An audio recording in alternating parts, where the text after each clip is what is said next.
Hello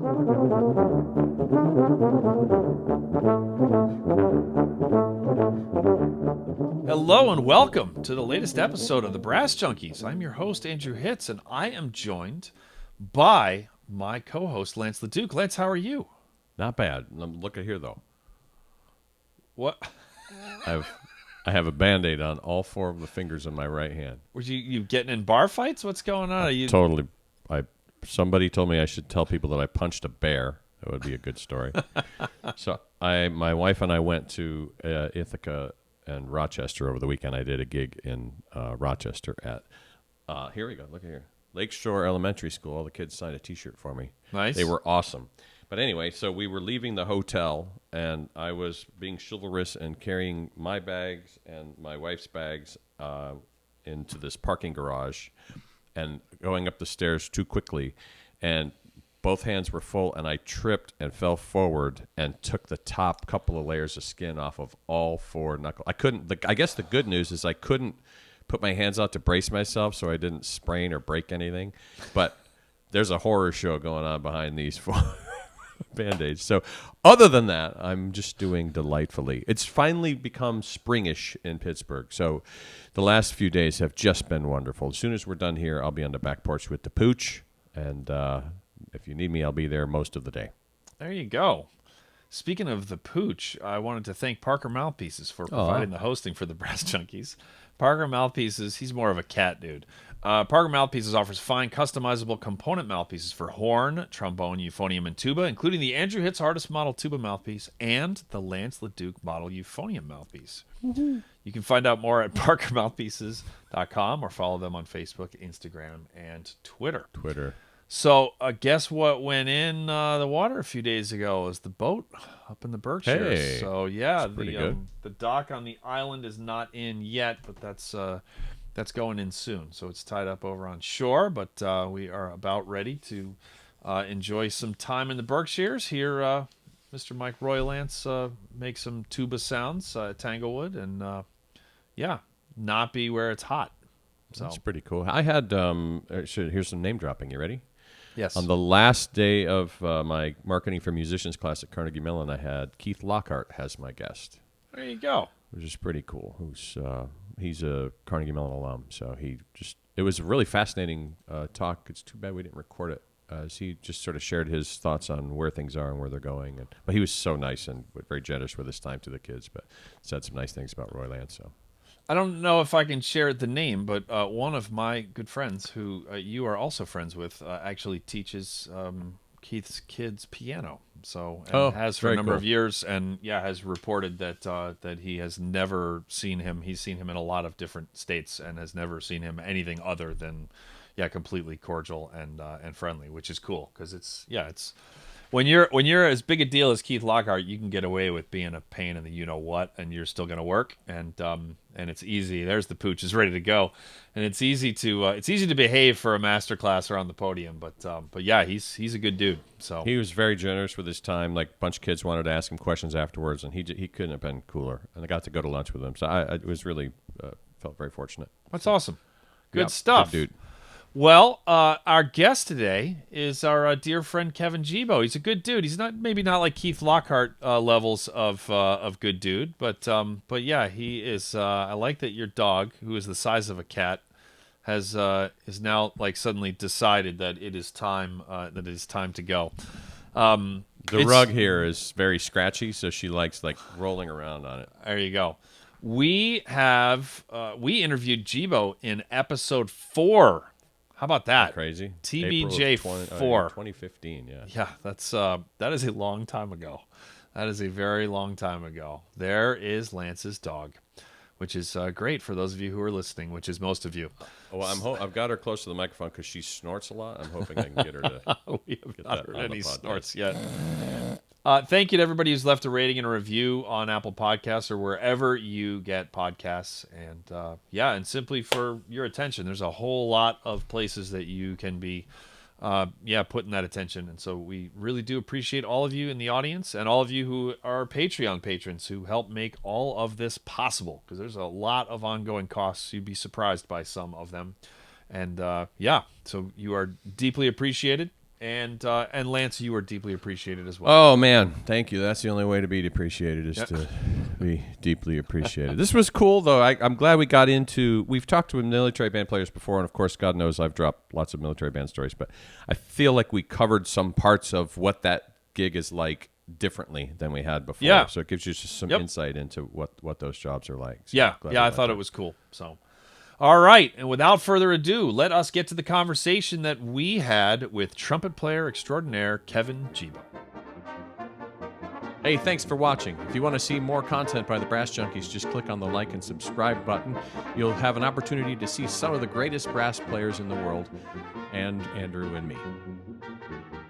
And today on the Brass Junkies, we are joined by, I think friend is maybe a little strong, by our colleague, Kevin Gebo. Kevin, how are you? I'm great. How are you guys? I'm good. I'm trying to be more honest in life. So it's good. It's like the best intro ever. I love it. Well, which episode was he? You'd think I would have looked that up. Was it like 5? It's like we did that in person too, didn't we? We did it in person at the Army tuba euphonium workshop, or did they change that to the euphonium workshop or something like? Changed the title, and we were in a closet. I think it was nice and cozy, and it was episode 4. Wow. Yeah. Do you know how far down the list we have to go to get to Kevin a second time? It's like no, we're at the end of the list. Well, I guess we'll go back to 4. There's one more. Start back over again. So Kevin, how you been? I've been great. How about you guys? Things are good. Life is good. I like that dead air thing. That was pretty good. See how long good. we can go. And then I would have predicted that you were going to be the one who broke the silence, Kevin. Yeah, it was like a little uncomfortable for you. It doesn't bother me. It's okay. Have you had any major life changes since we spoke to you last? No, just married, 2 kids, and everything's about the same as the last time we talked. And switched gigs in the Army. Gigs. But yeah. Other than that, no. Got married. Have a 4-year-old and a 20-month-old. It's absolutely crazy and psychotic and wonderful all at the same time. So. Yeah, life's changed a little bit. Priorities, balancing, practicing, figuring everything out. Why don't you talk to us about life balance, Kevin? Life balance. What a great topic. No, so the 4-year-old. How many mouthpieces does the 4-year-old have? 2. 2. I asked Kevin if he done, because we've retired the Pray for Jens bit, which had a good run, but we retired that, and I asked Kevin if his episode preceded that, and then he got a little. Did you sense the little attitude there, Lance? Where he was, not a little, where he was like, I am the Pray for Jens bit, because we stumbled onto that during Kevin's episode way back, and I understand that you got confused because it was like 190 episodes ago. So right, and they're every other week, so that was close to 400 weeks ago. I mean, that was that's a hard thing to remember when you're not old, and when you are, it's basically impossible. But I am reminded of a great Jens story at your wedding. First of all, I don't remember. Like, I was at the cool table, which was still cool even though I was at it. But Jens was at a different table that had a couple of cool people, but it was not the cool table. And Jens was pissed that he wasn't at the actual cool table. So he actually, because he has no manners, he actually just pulled up a chair and I think he even moved his plate and everything. He just I've heard all about this. Yes. But the best part was that he was, at the cool table was Phil Snedeker, who Kevin just randomly dropped oh yeah, Phil's, if you hear any noise, Phil's in my kitchen right now, or we're like, sure, man, and Bud Herseth's out on your back deck, whatever works. But Phil's there, and Jens, this is the first time that I had seen Jens in person since we started the bit. And Jens came over and he tried to pretend that he was angry about us making fun of him every single episode, and I looked at him in front of the whole table, and I said, Jens, I said, we have the best brass players in the world talking about you every single time that we interview them. That's your dream come true. And he went, yeah, it is. And then that was it. Yeah, he was able to hold up the facade of being angry for like 8 seconds. So I want to hear the version that you heard of the story of him switching tables at your wedding. Well, the best part is he wasn't even invited to the wedding.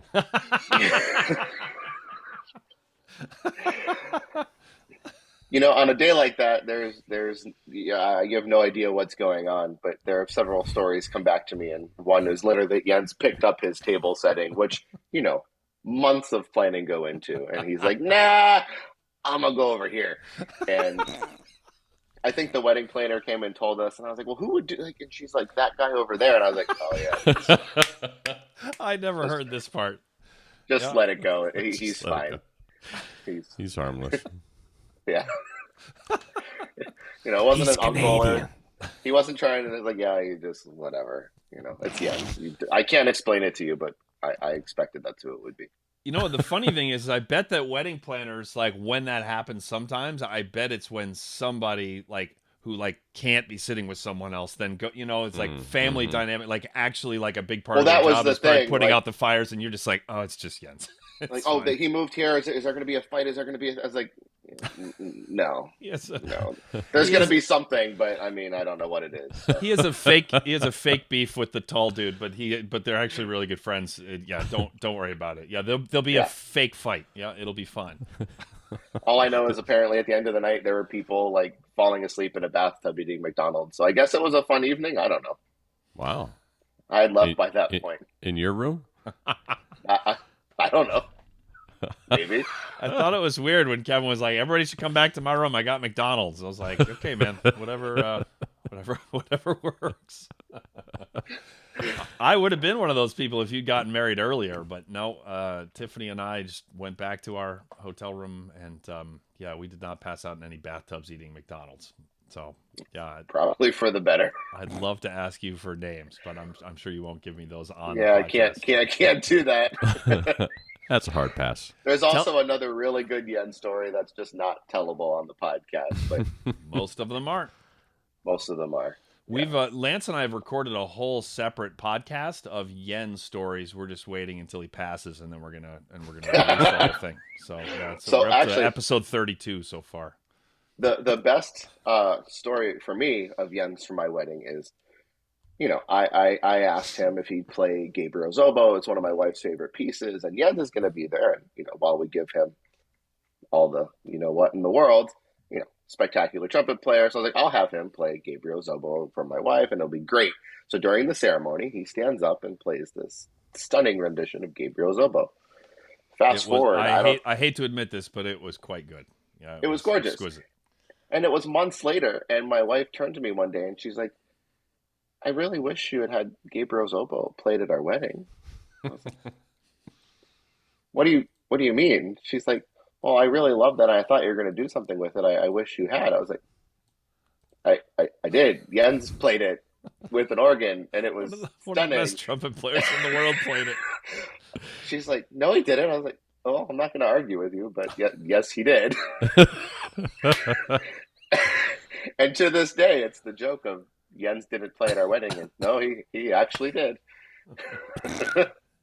That's the rule when you're married. As long as you just say, I'm not going to argue, but then you can say whatever you want after that, and you're not arguing.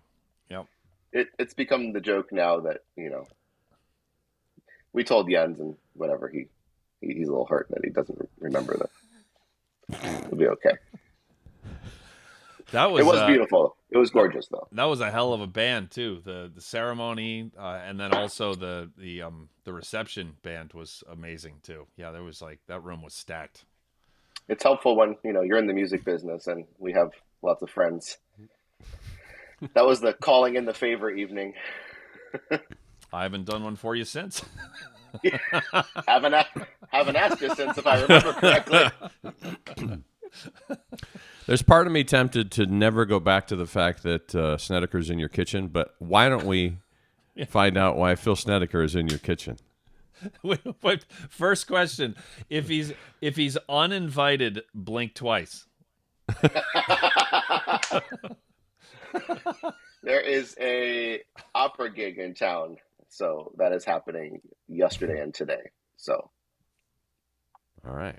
He's playing the trumpet in an opera gig. What else do you want me to say? So he lives in Connecticut. He lives in Connecticut now, so he's coming back to town to take away freelance work that you could have, and he's staying at your house for free. We're not going down that. Wow, that's jeez. Wow, boy, that's he's eating stand up for yourself, Kevin. Eating your food, drinking your coffee. Wow. All right. He's walking the dogs right now. It's okay. He's being useful. He's speaking in code. What's happening? What's happening? I don't think this is going to come back well for me in some way, shape, or form. If I had $1. He's walking the dogs.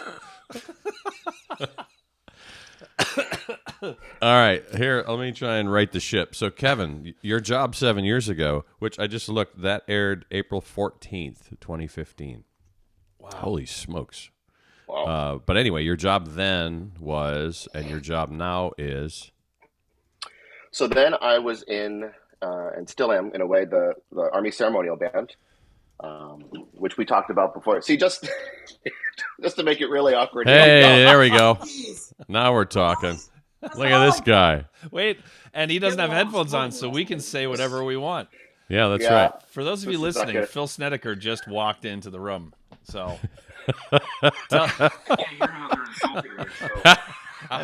gonna watch. Oh, they're insulting me. All right, now you can hear our insults. That's better. And now they're sharing earbuds. This is very cute.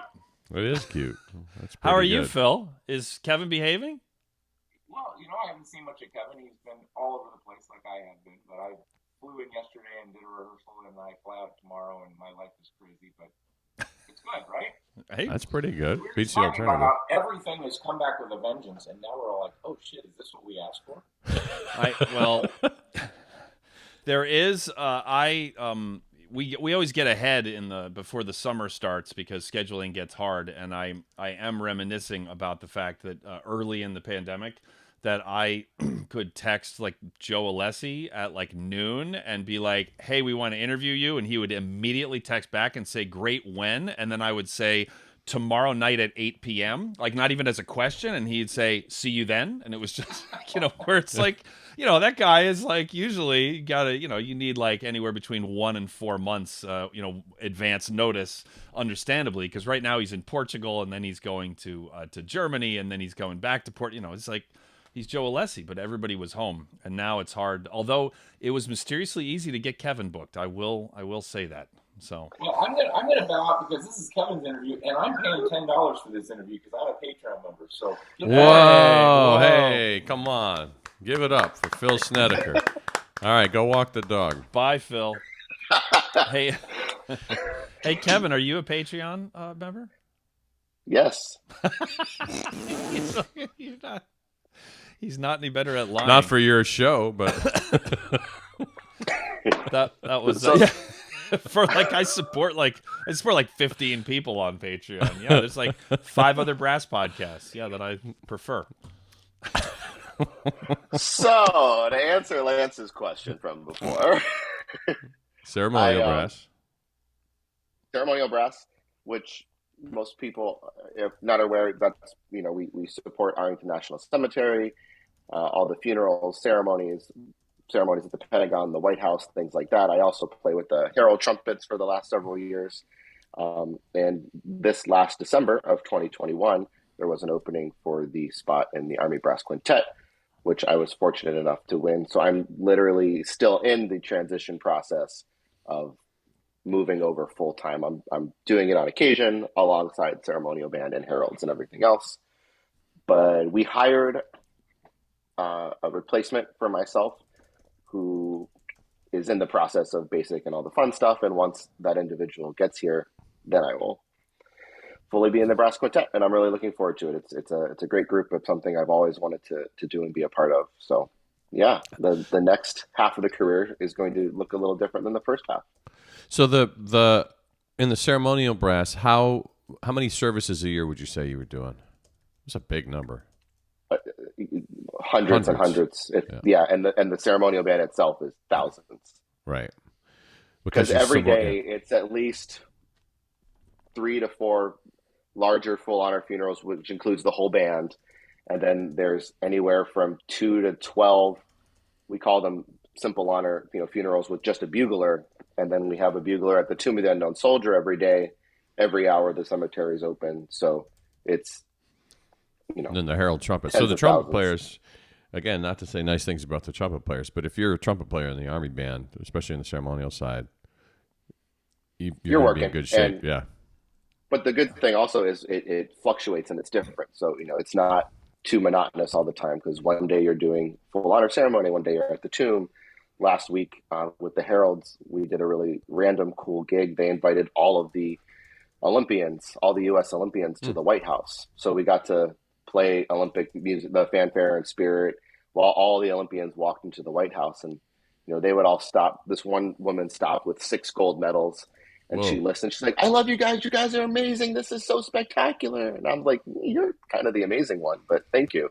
So a lot of different things that we get to do. And then, to be fair, that happens everywhere you go, though, Kevin, right? It's a normal day, but Okay, I didn't want to interrupt actual serious talk, but I'm doing the show notes as we go, and I was writing how Jens accosted Hitz at Gebo's, and you had just said the word funeral, and so I typed funeral instead of wedding. So that's a Freudian slip right there, my friend. So you just killed me. And apparently Jens and I are going to have a beef at your funeral. So, yeah. Well, that's probably true too, though. Sorry, please continue the serious conversation. So I have a question. Go ahead. Yeah. Finish your thought. No. I'm good. Go ahead. So I don't know if we've talked about. So you're playing that many gigs. It's a crazy number of gigs, and you're also playing in all of the elements. And so, how do you deal with extreme weather conditions when you're out there? Yeah, that's one of the bigger challenges of the job. We're out there. We have a joke, but when it gets to a certain heat range, they'll pull the horses in, and we're still going outside and playing a funeral. So, because we're always there to support the mission. So, we have to figure out how to play in 110 degree weather, how to play in the pouring rain, and how to play when it's, sub 30. Summer, there's really no trick. Hydrating and just kind of praying that you make it through it. I mean, there's no easy trick to playing in that type of weather condition. Mm-hmm. With the cold, we have gloves. We have heated gloves that we can wear. We layer as much as possible. And a lot of us have, those plastic mouthpieces just to make it feel a little better. But again, when it comes to the playing portion, it's kind of a prayer and doing the best you can. There's no super trick of making it, feel the same as you would like it to feel. But that's why it's such a great group of people, because it doesn't matter what the weather is day in and day out with the group that I get to work with. It's going to happen, and it's going to be nailed perfectly every single time. We don't have to worry about, it's a little hot today, with the type of people that we get and I get to work with. It's, it sucks on occasion and it's a challenge, but you just got to kind of figure it out and make it happen, because it's that family's only funeral for that. They don't care that it's 110 and that we feel horrific and my lips are puffy or what. Like, they don't care, nor should they. We have to give them the same level of taps or music or whatnot as the person whose funeral was, the other day when it was 70 and perfect. So the biggest challenge is just kind of getting, I think it's more of just getting in the right headspace and realizing what we have to do to give that family the best that we can give them. Because, that's how our job is unique, because we're not just playing a concert for people or people that are there to be entertained. While we do that on occasion, the core of what I do as a bugler and we do as trumpet players is, providing and honoring these fallen soldiers. Right. And I try and keep that in mind as much as possible. Not too much because, it gets really dark really fast, but remembering why we're there and what we're doing and what that family deserves. And it's my job to figure out whatever I need to do that day to give that to them. Yeah. So are you, a serious question, are you desensitized a little bit to funerals at this point? Just because in terms of like the playing of funerals, was it different than when you first got in? Oh, I'd have to say 100% or more. Yeah, absolutely. Yeah. It's when I remember one of the first funerals I did, I was kind of figuring out the ropes and where to stand and what to do. And I stood a little closer than I do now. Close enough where I could hear the service. I could hear the chaplain. I could hear the next of kin lose it and fell and like draped herself over the coffin and was just screaming and crying. And then bam, 21 gun salute and play taps. I was like, I was almost amazed. And I don't ignore what we're doing. I always realize what we're doing, but you can't go in with that high level of emotion and I don't know the right word. It's not caring. It's definitely caring, but desensitized, like you said, a little bit in order to do what we need to do musically. Because you're honoring them by playing taps as well as you possibly can, not by, exactly. That's the best way to honor them in that moment, which exactly. You have to detach a little bit, then that's what is actually what's best. Mm-hmm. Absolutely. And there was this older chaplain that used to come up and tell us their person's whole life story and next of kin. And he came up one day and I was like, look, I'd love to know all of this about the individual I'm about to play for, but I need you to tell me after, because then, especially once I had children, it's a different level of understanding. So they'd come up and be like, oh, he passed away and he has, a 4-year-old and a kid that he never got to meet. And I'm like, and I play taps. I'm like, come on, man. Right. help me out here. Right. So yes, here's a weird sort of technical question about that. How do you decide where to? You said you stood a little close. So I did a small percentage of the gigs that I did in the Air Force Band were those sorts of events. Whenever somebody would be on leave or whatever, they'd have us go over from the concert band and fill in, which was also, as a short aside, that there were many times when I was in the concert band where we would be at a performance and I was like, what are we doing here? Like, I didn't understand the what we were up to. Every ceremony I was on, I thought, okay, I get what this is about and why we're doing what we're doing. So, but anyway, the bugler, you have leeway in terms of where you can go be. How do you sort that out? Or what's the protocol? So without being able to draw or anything, they have the chairs set up with the room for the casket or the urn. And then the firing party lines up on we are on 2 different angles. So if the family's in the center, one's on other opposite angle of them. And the firing party sets up first based on the side closest to where the head's going to pull up, which they just know what direction the car is coming in. So they stand at that angle and I just stand at the opposite angle. And I see. I try and keep an equal distance, so it kind of lines up as best as possible. In the cemetery, there's trees and sometimes construction and holes. So it's not always perfect, but you line up as best as you can, equidistant. And the biggest thing is we always have to make sure that the next of kin can see us. They want us to be, visible, not just audible, so they can actually see the bugler as well. So sometimes we have to navigate other things in the cemetery, but it's generally you see where they're standing, line up equally, make sure, and there could be a little shifting, if you line up and a crowd of family circles around and the next of kin can't see you, I'll very, ceremonially and gently move a little bit over to a position where they can see me. That's how we position. It's on us because we're out there by ourselves, so it's just kind of figuring it out. All right, well, I want to hear about the new gig, but before we do, I want to thank the Mary Papert School of Music in beautiful and sunny Pittsburgh, Pennsylvania, which it's actually both today, which doesn't happen that often. That's once in a row. It is once in a row.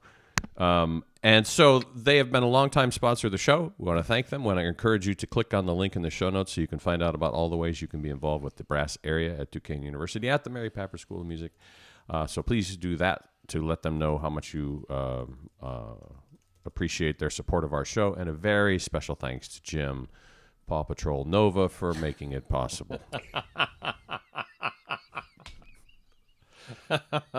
Kevin, hold it up for the people on the that are watching on the YouTube channel. There we go. When we last spoke to Kevin, he did not have Christmas Paw Patrol animals around his house. You said the regular ones. He didn't have the Christmas ones. Yeah, just the regular guys. All right, man. So the new gig. New gig. What's the quintet? How many people in your quintet? There are 5 in the quintet. Okay. I was fortunate enough. I won the audition back in December. What's the real story there? It's going to keep going. So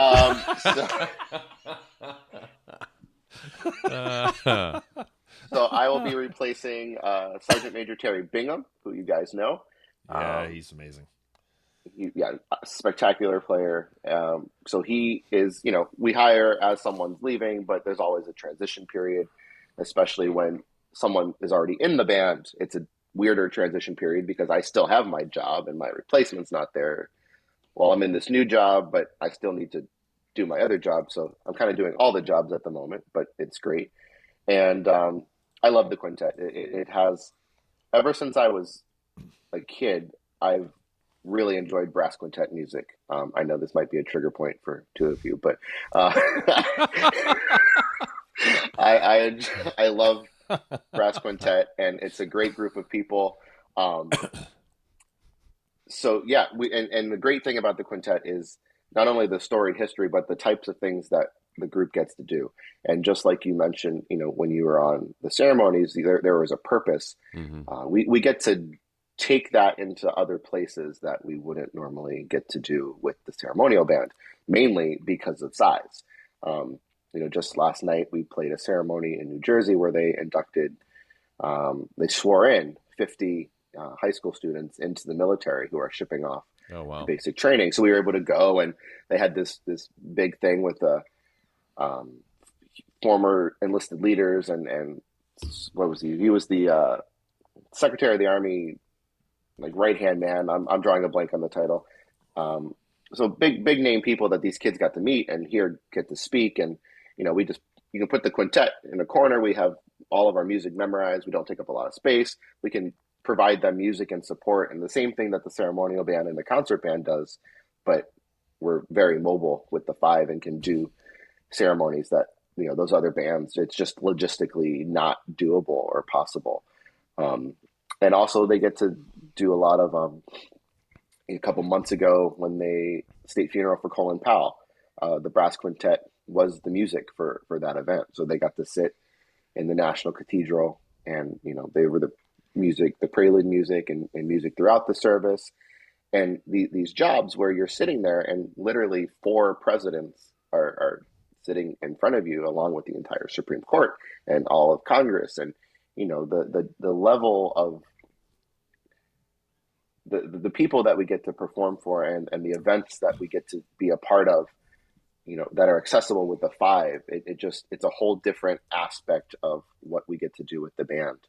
And I've more than loved my time with ceremonial band, and actually the brass quintet. That's why I said I'm ceremonial. The brass quintet is under the umbrella of ceremonial band. So I'm still technically in ceremonial band, just the brass quintet element side. And when we're not rehearsing, performing, doing missions, we are doing ceremonies with the ceremonial band. So it's not really out of ceremonial band. It's just maybe not as frequent of the full honors and the bugle jobs when we're doing those other missions. But so that's kind of how it mixes up, and it's I feel like it's a good time. I'm about to hit 15 years. Wow. Which is crazy. I know, Andrew, shaking your head. It's crazy. It is crazy. Which is great, but I'm lucky and fortunate that I can now, this next part of my career, do something different, but also stay within the band, because I absolutely love the band and the organization. And I didn't want to leave, but I felt like I wanted to do something a little different, and this was a great opportunity to do that. What's the rehearsal schedule like? I mean, do you get to a point, because a lot of that stuff, eventually, a lot of the ceremonial stuff, you'll have it memorized, and you just sort of, you might need to brush up on a thing, but largely that stuff is all just head charts. So, but new guys joining. So now, how do you integrate into the group in terms of learning all that rap? Ceremonial band or brass quintet, or both? Quintet. Well, either one, but quintet was what I meant. So with quintet, that's kind of what we're doing right now. So while it's not announced because it's not fully approved, but there's a very large likelihood of it being approved. We're looking at doing ITG this summer in June. So we're kind of preparing for that, hoping that everything, goes through. You remember, Lance, all the channels and everything things have to go through. So it's not official, it's not finalized, but we're close enough now where we're planning. We have to plan as if it's happening. So for something like that, we're starting Friday, and every day we have rehearsals. We've met and talked set lists and what we want to do, and that's the other thing why I said it's such a great group, because everyone has, what do you want to do? Do you want to do this? How about this piece? How about it's a chamber ensemble. You got to make sure everything works. It's still the Army, and there is a leader. We have our group leader who is our boss and in charge and can make the final decisions, but it's a good group to kind of get to talk and figure things out. So we're meeting daily and rehearsing and just ramping up for this new program, because we're trying to do newer pieces or different things, and it's a different group. On a regular basis, there's a couple rehearsals a week, because a lot of the stuff that is done is the same over and over again. Like we call them POs. And, we show up, we play a couple prelude music, which is out of our book, which is some marches, some patriotic songs, the service medley, and the national anthem. And after a while, those don't really change. So when we rehearse, we'll just touch up and maybe throw in a new piece, or there's, for Colin Powell's funeral, the state funeral again, his daughter requested Dancing Queen, a Bob Marley tune, and a Paul Simon tune. So we had to come up with those arrangements and rehearse. So a lot of the individual missions and jobs that we get asked to do, now we're not always that unique of music, but they want a certain march or a different piece, and we'll have to get that ready. So please tell me Dancing Queen was a tuba feature. It had some. Yeah. The best part is it got to start with the trumpet went, pew, did it? Nice. Which is what you always dreamed of doing in front of 4 presidents in the National Cathedral. So Terry nailed that. It was great. So who do the charts come from within the band, or does the staff of arrangers come up with those, or how does that work? We have staff of arrangers in the band, and also our trombone player, Sergeant Greg Hammond, does a lot of great arranging and things for the group. So when those came up, he arranged all of those pieces for the group for that. I'm also dabbling in starting to arrange and do some stuff. I've always kind of wanted to do it, but now I have, there's a group to do it for and use it for. So what do you have? Go ahead. No, we have some summer concerts coming up, and we were just talking yesterday about some possibilities, and some came up that we don't have arrangements for. And I voiced whether it was a good idea or not. I was like, I'll give that one a go. So we'll see how that goes. I was going to ask what you don't have to say the specific tunes, but what drew you to pick the tunes that you picked? Like, how did you decide, this one seems like a challenge to me? Well, because a lot of it is, it's like you said, it's a new group. We're trying to do, there's always the baseline of what we do and why we do it, the patriotic stuff and the things that have worked for years work for a reason, and we're not changing any of that, but we're trying to add a couple new pieces so it's not always the same music. And we were just talking last night about what program wise, what are we missing, what element of the performance are we looking for? Do we have enough of this, do we have enough of this? And let's stay there for a second. So because there's a lot of, I think, aspiring quintet players listen to this. So when you say there's stuff missing, like what kinds of things would you say are missing? Like, give just some examples of, it might be. Yeah. So what we were literally talking about on the drive up to New Jersey last night was the overall scope of the show and the story. We always try and have a story for the show because people don't want, I don't think people want to just see and show up and hear a bunch of tunes and that has no cohesion and even if it sounds amazing, I feel like you lose that engagement that you can have with the audience and that story. Right. And that's one of the even more unique things that this group has is the military story. Like we have things that we can talk about and do that no one else can do just because they're not in the military. So we're, opening up a concert, we have pieces that showcase technique and flashy and kind of fit into, so we basically have a couple sections where, why are we doing it? Are we doing it to showcase a soloist? Are we doing it to tell a story about, the funerals and the memorial affairs that we do? We have a small package in our program where we're playing songs like Going Home and, God bless the things that we're playing on funerals. And we talk about what's happening on a regular day when we're playing these pieces. And we feel like that you give that connection to the audience. And then they're not just listening to you play, even if it's a great arrangement, not just another great piece. They kind of envision, this is what they're playing when they're bringing the body in Arlington Cemetery. And it draws that connection even more. And what we were missing that we were talking about last night was kind of just this energetic, fun piece to kind of lighten up the mood in between these more serious sections of our story. And most of us, had kids in the group and we were talking, we didn't have what would be a fun thing because kids, it's down in the Capitol concert. So families and people are just walking by and what would get someone to stop? And we have this spectacular singer in the band, just got promoted, Sergeant First Class Eric Tue. And he's done the You're Welcome song from Moana, which has a lot of really great little brass lines and licks. And he absolutely nails the lyrics and everything in this song. So we're like, what if we're going to bring in a percussionist and do a Cuban set, not go off topic, but the brass quintet was the first group that went to Cuba and opened the U.S. Embassy. And so we tell that story and play a bunch of Cuban music. So everything kind of has a reason.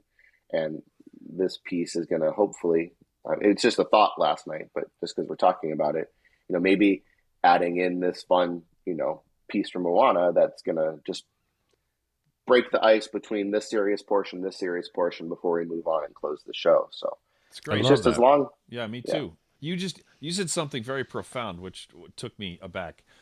You just said, what would get someone who is walking by to stop? Mm-hmm. And nothing is going to make everyone stop, but it's not just playing the trumpet at a really high level. And I don't want to in any way minimize how hard it is to play brass instruments at the level that, to operate a brass instrument at the level that the Army Brass Quintet does is not easy. However, the list of brass players who can play at that level is not like 50. It's also not 50,000. It's nowhere close to that. But the point is, it's not just like a few dozen. It's like, oh my goodness, we happen to be in the same place as 5 of the people out of the 30 in the world.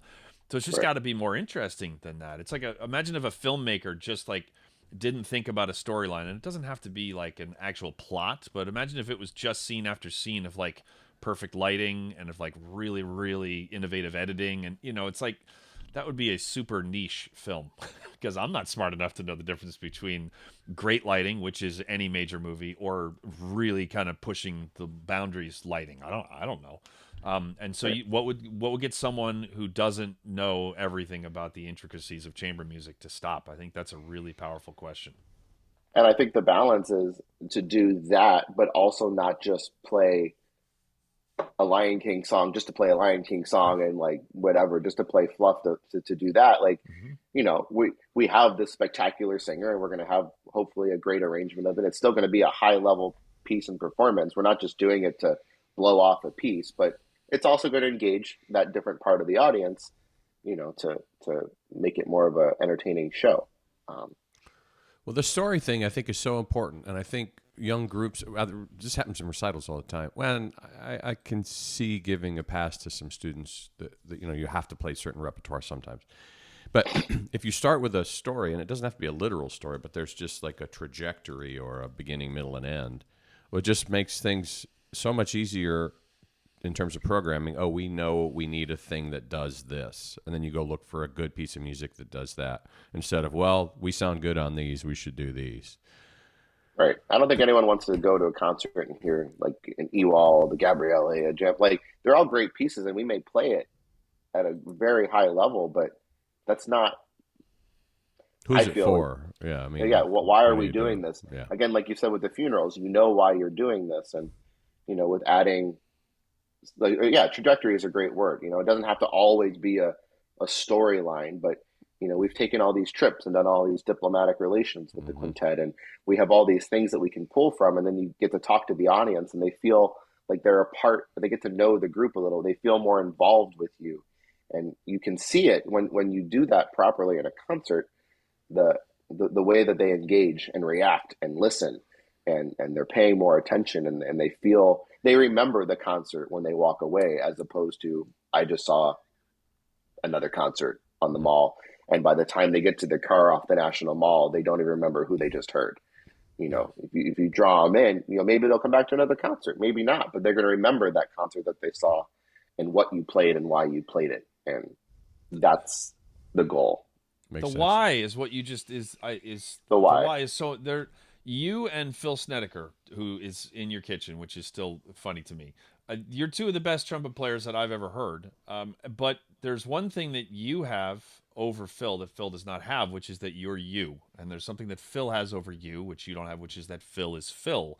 And the problem is that if like you don't put any of you into what you're performing, Phil doesn't put any of what he does, then you're just two really good trumpet players, and you're interchangeable at that point. But if you make your personality front and center, however that ends up manifesting itself, and it can manifest itself in many different ways according to the artistic situation, but then you're irreplaceable. Like, then you're the best in the world at being Kevin Gebo, and he's the best in the world at being Phil Snedeker.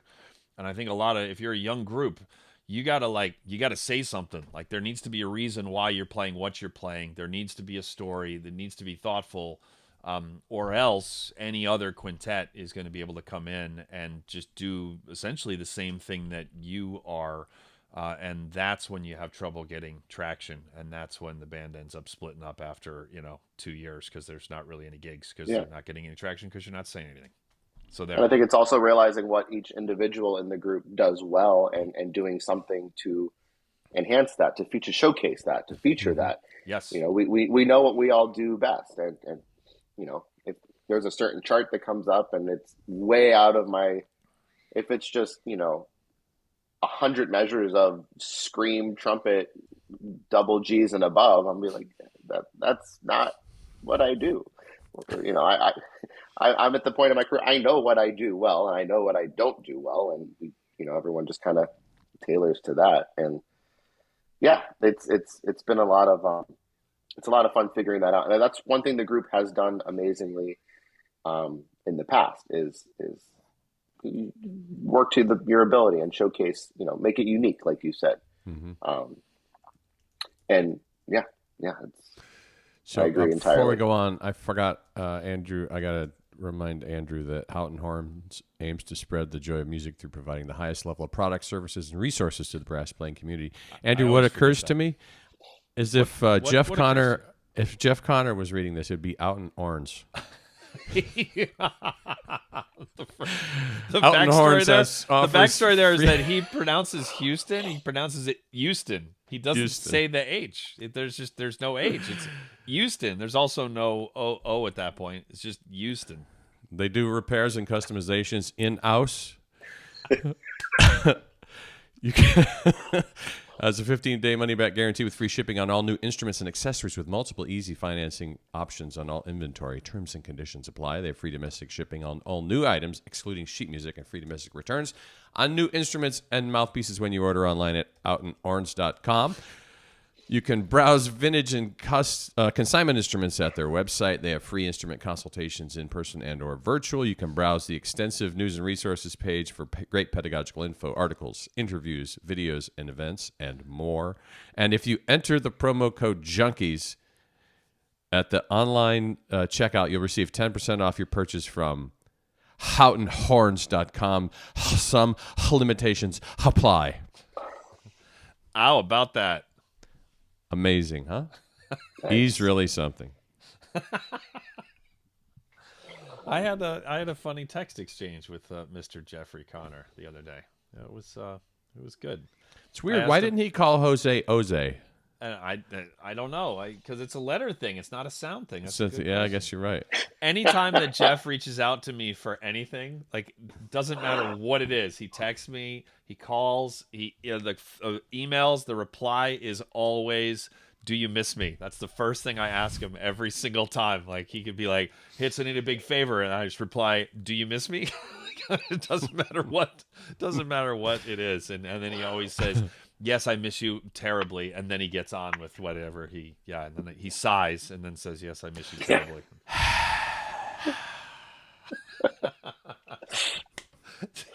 What? Yeah, and there's an H on his sighs. Otherwise, it would just be right. It's just like he sprung a leak. All of the H's go into his sighs because he sighs all day long. Yeah, that's good. So, Kevin, here's an actually deep question. How has becoming a parent changed you as a musician? Whoa, man. It's changed. Not at all. Next question. I'm tired. I don't have as much time to warm up, and I have to turn down cool gigs all the time. Next question. Well, yes, actually, that is the answer, but it's a priority, and it's refocusing things. I approach things differently. You think about things differently. Even when you get married, it's not about just you. It's about you and your partner. But now it's not about just us. It's about our two children and keeping them happy and safe and alive and doing things for them. And to me, that takes more precedence. I think it put more light to get deep and more serious for a second. It put things into perspective of what's really more important. What is super important? Is it making sure I'm home and not missing too many tuck-ins, or is it getting to play another gig for, not whatever. I'm always very thankful to get called, but is it worth missing all of this for that? And the older I get and the older the kids get, the more I realize that no, it's not worth it. So it's finding that balance of, what do I want to do? How much do I want to do? What is worth doing for me and my time and being away from my family? And it's a total rethinking and perspective switch. And it sounds very cliche, but it literally happened like the day the moment she was born. Like, as soon as I held her for the first time, it switched. I guess I became a father, and whatever happens internally. And from that moment, everything was different.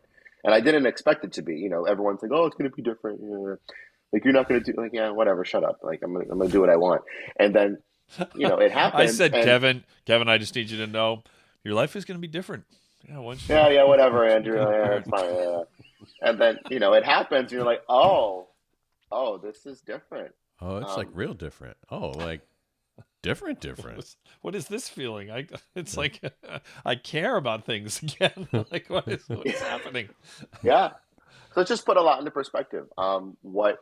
And not that any gig that I get called for, I don't think is important, or that I'm better than, or that is not worth my time. I don't mean it like that, but I literally have to decide, is doing this and this time away, and on top of all the Army stuff and all the work stuff and all the teaching at Mason stuff and all the being with my family stuff, can I fit this in and still be a good husband and father? And if the answer is yes, I love playing. I love performing. I'll do as much as I possibly can. But what Phil mentioned, and we've been talking about a lot recently, is I feel, and again, I'm very thankful and I realize that I'm very fortunate to get offered lots of stuff on the outside. I'm not complaining, but I feel like everything came in all of a sudden after we had all this time off with COVID, and we wanted it back, but I feel like it kind of went from 0 to 100. And it's been very challenging to all of a sudden have to rebalance all that and re-put everything, like put that all back into perspective. Because even since COVID, we added a second child. So prior to COVID, I just had my daughter, and that was one set of worries. And, you know, it was a lot easier to leave one with my wife and go do a gig than leave two. And all of a sudden, it's like, bam, I have something every night for 3 weeks straight, which I am very thankful and fortunate for. But it's like, wow, I haven't been home in 3 weeks. I've seen my kids for like 2 minutes in the morning for the last 7 days. I need to figure some things out. This isn't what I want to do long term. I want to be there more and, you know, just be around. And it's great to do now. And it's literally happening right now. Again, a perspective switch and thinking of how to make this all balance and work. And of course, with Quintet on top of it, it's one of those jobs where things come up last minute, more in the evenings, more, you know, different timeline than what I had before. So it's kind of figuring out how to balance all that on top of everything else as well. And yeah, that's kind of, I'm literally in the middle of all that right now. I always talk to students about the fact that your career goes in these phases of you're cultivating all these opportunities. Like you're working on your skills, you're networking, you're like just trying to bring your A game at all times. And then at some point it gets to be so much that you have to then curate it. And then you figure out what's the most important stuff. And then at some point, some bright, shiny objects come along and you start cultivating other things or they just show up in your life. And that never really stops. You just have to get used to the ebbs and flows of your career that way. And I also feel like it's really hard for us because, you know, when you go all in, I want to be a musician, this is what I want to do for a living. You put in the time and the work. Like I've worked my whole career to be the person that gets the call. Mm-hmm. And I'm now one of the people that gets the call. And it's really hard to turn down the call when you've worked your whole life to get the call. And, you know, again, that balance of, you know, life and family and just sanity. It's hard to turn down a gig. I still have a very hard time turning down a gig, even if it's something I don't really want to do. Mm-hmm. I feel like we've worked so hard to get called for things. It's against our nature to, hey, can you do this run with the National Opera? But I have a couple conflicts. Even though I have conflicts, it's really hard to be like, no, I can't do that. Like my initial reaction is, what can I scramble and mix around to make sure I can do this? Because they called me. I can't say no. You know, it's that can't say no that at least I had in, you know, growing up. And that's how Me too. You build. Not, you don't say no because you keep going. And it's hard to say no to anything, really. Well, you feel like they're never going to call you back. You feel like this is the last time they're ever going to. And sometimes it may be. Sometimes it could be, yeah. And that's, again, that realization that I'm coming to recently where some of these things, they may not call me again. And I'm okay with that. I'm very happy with where I'm at. And, you know, the Army is my job. That's my career and my job. And I've always been very happy with where I am in there. And if other stuff doesn't work in, it's okay. I mean, my main job is, you know, my missions and my responsibilities with the Army band. They told me they're not going to call you back. That's fine. That's fine. But I will, if I may, even though when you started this, you were talking about saying no, and then you said like 3 different times you came back to the point, like not saying that I'm too good for it, etc. Well, yeah, like we don't, I don't think that we should apologize. And I do the same thing, by the way, to be clear. Like that's my instinct too.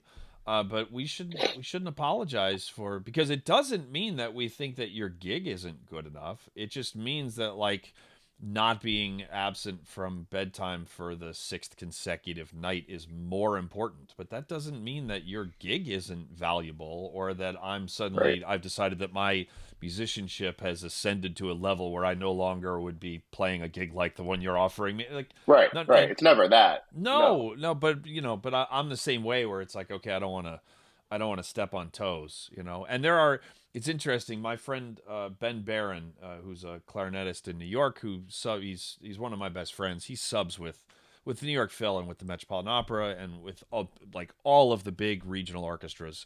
And it's funny that the regional orchestras around New York City, this is not true of the New York Phil or the Met, but that in conversations with me, he's told me that there are different orchestras that it's like, oh yeah, that one, if you say no once, like that's it, they will never call you ever again. This one is completely understand, and they will, if you're on their list, they will call you no matter. And then this one's in between, and so you just kind of learn how to navigate that. The problem is he would go nuts, and he also has two girls who are just a little bit older. I think they're maybe the same age spread, 2 years older than yours. But if he said yes if he treated every one of those as if I don't say yes, they will never call me again, he'd be driving himself into the ground. And so it's really not important. Sustainable. No, it's not sustainable on a number of levels. So Kevin, do you want to get more done in less time in the practice room? I'd love to. Like compound interest in a bank account, making yourself even just 10% more efficient in the practice room will make you a better practicer forever, and those results will continue to compound for literally the rest of your career. That'd be huge. I've been meaning to talk to you about your practicing. Let practice coaching from Hitz Academy help you implement systems that will improve every aspect of your practicing routine, do better at auditions, and unlock your true potential as a musician. Learn more at practicecoach.link/coaching. So, Kevin, welcome to the practicing corner. What do you got for us? I like the good friends. I was like, we got on the call, and 5 minutes in, I was like, hey, remember how 3 days ago I sent you an email telling you were going to have to come up with a practicing tip? So, and you said, yeah, I remember that. And as you were shaking your head, no. What is the practicing tip that you have for all of us, Kevin? Well, I think, and it's literally what you just said, I'm gonna take your class, it sounds like. I'm always trying to, now that there is life and less time and there's not all day to practice, is I'm always trying to figure out, I think it's a mix of how to play as efficiently and get practicing done efficiently. And how do you do that? What I do is whatever is kind of coming up, I have to compartmentalize a little bit. Like, this is coming up next. This is what I need to focus on and work on. And there's always the basic fundamentals and everything, but I'm kind of, okay, this is coming up. This is what I need to work on. This is what I need to focus on. And then I deal with that, and then I move on to the next thing. If I were to look at, the next whatever of everything, it's too much, and I feel like nothing would get the full attention that it deserves. So a mix of trying to be as efficient as possible with practicing and playing, of course. And the other biggest thing I do, and I tell all my students, is I'm a huge advocate of listening, not just to trumpet players, not just to brass players, not just to wind players, just a lot of listening. Yeah. And I found that a lot of my students don't listen too much at all, really, outside of maybe some popular stuff. And you can listen to whatever you want, but I've always listened to everything, all different genres and styles. So I have so many different ideas and styles and everything to choose from in my brain. And, I've listened to a lot of trumpet players too, and a lot of things. And when I'm playing a certain piece, I always have in my mind a general idea of who or what I want to sound like.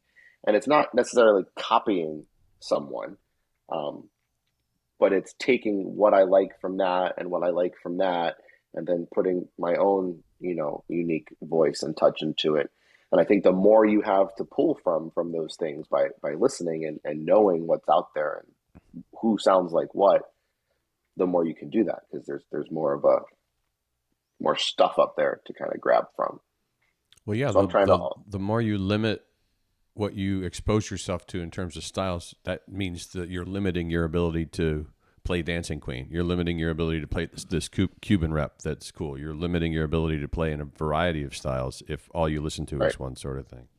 And if you don't know what that's supposed to sound like, if you just play it normally, if you play the Cuban piece the same way you play the ABBA piece, the same way you play Washington Post, it doesn't work. They're different. They need different things. I would dig hearing an ABBA version of the Washington Post, though. Or just a Dancing Queen Washington Post like mashup. That would be There's my arranging challenge. I'm on it. That is a tuba feature. Of course. I really want Dancing Queen to be a tuba.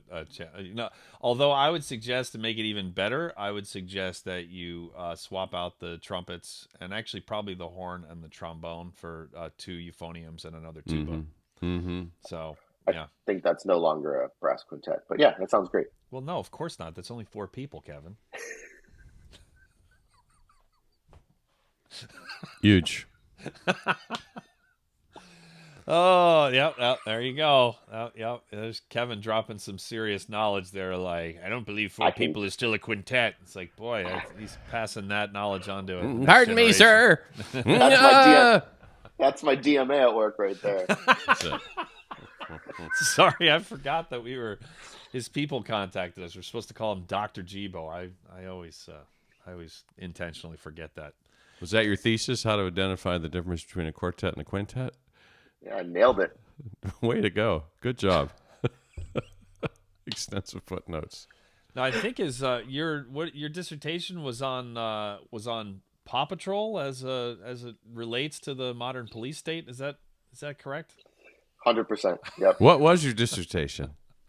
My dissertation was titled "Music in the 20th Century," and it went through. Sorry. I know. Wait, hold on. I was like, you asked music. me. I did. I forgot. I dozed off. Music in the 20th century. What? I just went through all the different styles of music and got up to modern day at the time when tape and electronics and kind of mixing into that, how everything kind of evolved from different instruments to all the technological possibilities of the day, and perform some pieces of the different styles, which was kind of cool. Not something I would want to listen to or talk about all day long every day, but you should make an audiobook of your dissertation. Yeah, I don't think anyone would listen to that. Oh, I would.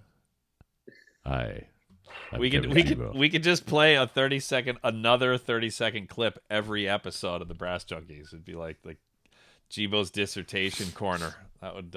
I think your Patreon subscription would start dropping. Or would it go way up if we were listening to a super dry, like reading footnotes? I'm a simple person. I would laugh at the same joke if I've decided it's funny. I'll laugh at it hundreds of times. Like, yeah, I would be in tears hearing someone read their. In fact, I have asked people before at like big forced fun, like, dinners at conferences, whatever. I ask somebody says that they got their diagram, like, what's your dissertation? And then I tell somebody to choose a number, It's like, and then they're like 64, and you just pull up your phone and then you just read the first paragraph of page 64, and it's like, yeah, that people laugh. It's because it's always, especially out of context, it's always funny. Got to read the footnotes too. You always have to read anything that's attached. Man, I'm having a hard time sleeping. Alexa, play Kevin Gebo's dissertation. Oh, you just made a whole bunch of speakers say, "I'm sorry, I've never heard of him." Yeah, it's okay. Nobody has. The 20th century trumpet was found. Gebo, this is not quite as fun as busting on you face to face, but this was a pretty good. It's weird that I figured that we were going to hang out more once we both decided to have kids, but it turns out that it's been the opposite of that, which is really weird. This has been wonderful. Lance, have you been honored? Or I don't want to put it on too strong, but have you been honored to be joined by Kevin again? I don't know what words would describe how I feel. I thought you were gonna pause. Like that's when when your partner for the first time says the words "I love you." You need to say "I love you" right away, or else it's not gonna really matter. Yeah, you can't just be like pass the ketchup. I love you too. Yeah, like at that point, it's like no, doesn't go well. You've already aimed the nose of the plane straight into the ground. Yeah, we're done here. I thought it was rather whelming.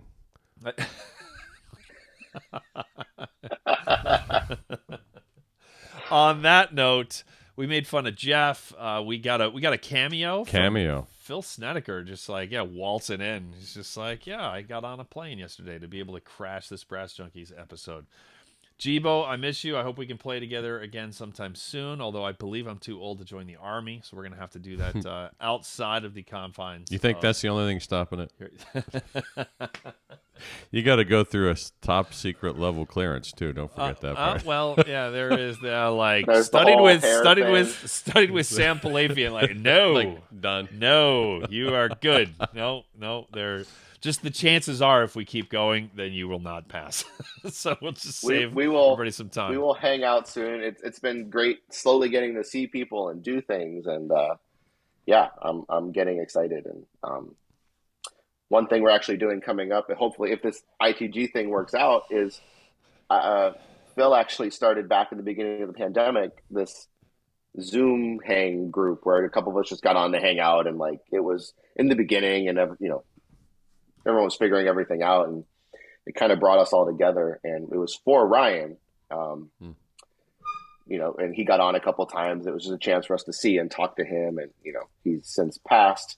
And it's really cool because I was able to get everyone that was a part of that Zoom hang is going to be at ITG, and we're going to perform together. And it's kind of the first time we're all going to see each other since, and it's something that kept us all together and sane, and through That's all awesome. That. So cool. It's going to be really cool, and it's great to see you guys, and hopefully in person soon. I mean, Andrew lives like 30 minutes away from me, and I haven't seen you in 7 years, but it's okay. I see him all the time. I'm 5.5 hours away. Yeah. I think he doesn't like it's okay. Lance and I have only been, how many hours have we spent on Zoom together? How many times have we been in the same room together? I think it was just the gig that we played, like your ukulele singing gig, which was shortly after we got out of the band. Mm-hmm. Yeah, I think that's it. We did a tuba conference. We did do it in Ithaca. Yep, we did one of those, or maybe two of those. I think we did two of those. Yep, and I think, and then maybe two. One in DC, but that's it. Yeah, there's been very few. Yep. Anyway, it's hard to get either of us to leave our houses. Yeah, well, there's the restraining orders too. So. There is that. I'm not legally allowed in Pennsylvania. And Lance is okay in Virginia, but not in Maryland, which is in between. How so you it's get like you gotta go around. It's a pain. That's why I haven't seen him. I live in Maryland. There you go. Mm-hmm. Well, there you go. All right, Gebo, you're the best. Gebo is going to hang out here for the bonus episode, which is available for all of our Patreon patrons. If you go to patreon.com/thebrassjunkies, you can get access to bonus episodes with people like Phil Snedeker, who made his triumphant return to the podcast just about an hour ago, with Gebo, with a lot of people. So if you're a trumpet nerd, the Jim Pandolfi bonus episode is the first 3 minutes of the Jim Pandolfi bonus episode is worth you signing up and giving us your credit card information. So Jim, he came out swinging, so it's good stuff. There's some bad words, but it's money. So anyway, thank you, and Lance, thank you so much. Yeah. I like how there was like an internet glitch, so it just paused for a second, like even more awkward than the actual pause. And that is going to do it for this episode of The Brass Junkies. You've been listening to The Brass Junkies on the Pedal Note Media Podcast Network.